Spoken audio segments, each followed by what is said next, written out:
Hello friends, and welcome to my today's lecture, that is on the description of the poem Anecdote of the Jar by Wallace Stevens. Friends, in my last two lectures I had spoken about Wallace Stevens as one of the major writers of the 20th century American poetry.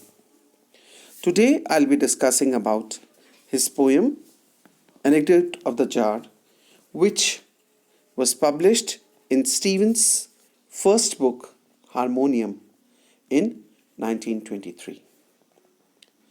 Now, in this poem Anecdote of the Jar, there is an unnamed speaker who places a jar on the hill in Tennessee.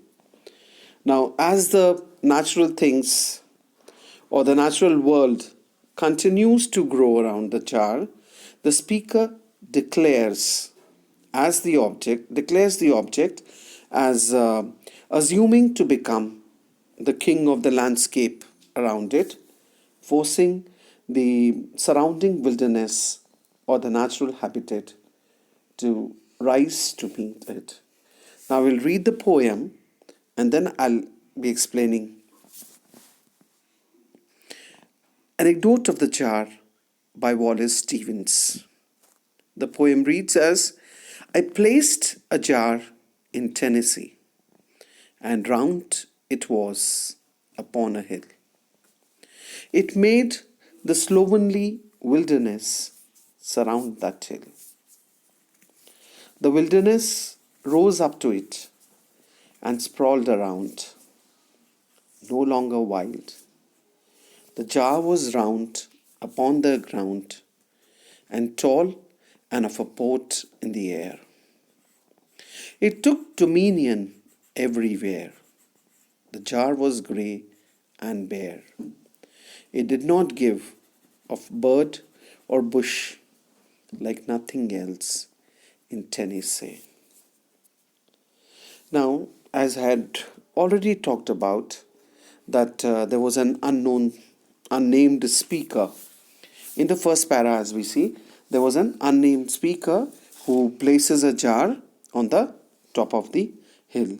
And around that hill, we see there is the wilderness or the natural habitat that grows around it, and this jar which is placed there, it assumes the role of a king, as if it is a king to the landscape that surrounds it, and it forces that surrounding wilderness to rise up to meet it. Now, that wilderness which is around of the nature which surrounds the hill is sprawled all around. But that wilderness is no more wild. Now it is tamed and domesticated, as we see. This jar, which was tall and empty inside, that we would say in the third paragraph.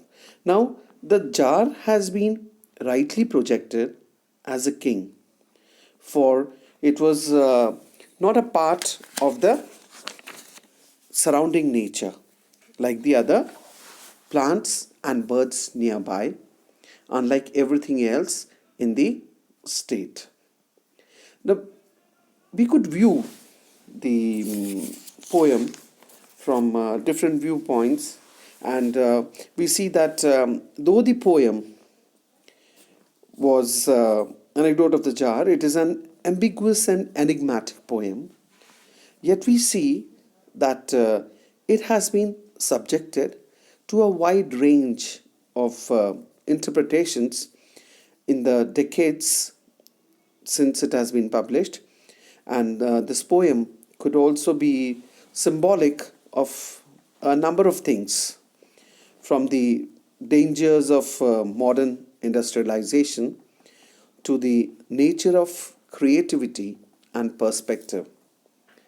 And we could also consider it at its face value, or simply as a simple jar on the hill as it appears to us physically. Now, the if we could see it in any other perspective, then it could be a feminist perspective which reveals a poem concerned with the male dominance over a traditionally feminized landscape. There are more interpretations to this poem, and it could be read as a meditation on the human instinct for narrative and meaning, that is, the desire to create an anecdote, to make sense of the world through the stories and art. Now, though this jar, we see that it is an inanimate thing and it is not expected to do anything on its own. For the surrounding nature that is there, it grows on its own. But this jar has been depicted as a king here and establishing its dominion everywhere over the natural environment.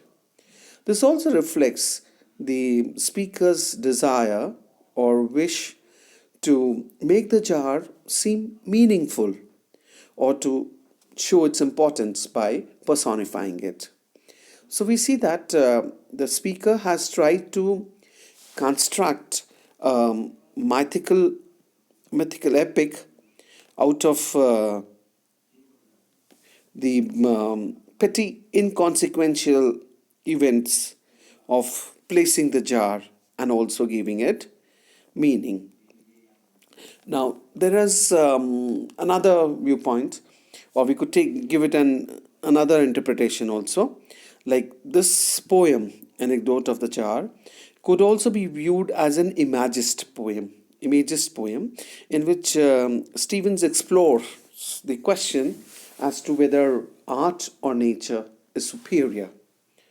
Is nature superior to the human creations, or does human creativity surpass nature in some way?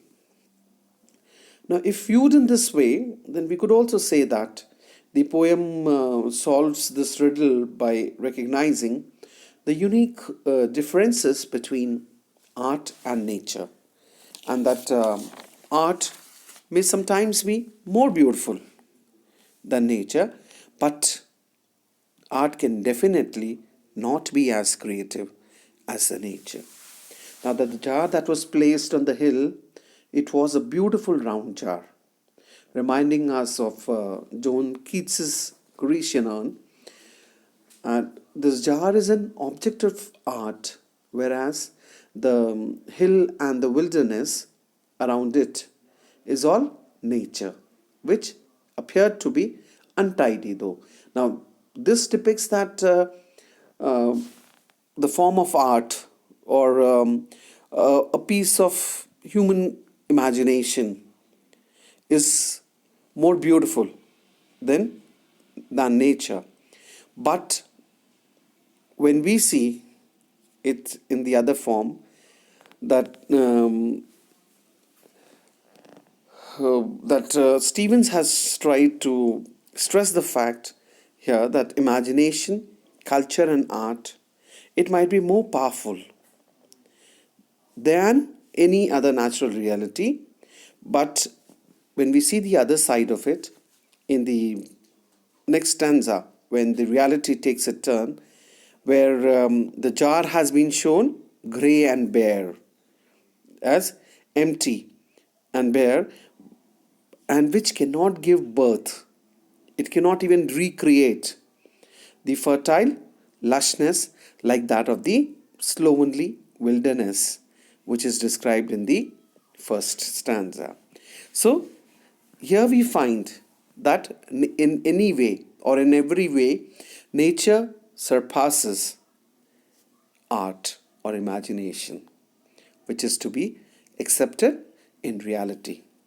So we see that both imagination and nature, they have their uniqueness, but nature is much more capable than art. That's all for the explanation to the poem Anecdote of the Jar by Wallace Stevens. I'll be coming up with a few more aspects of this poem.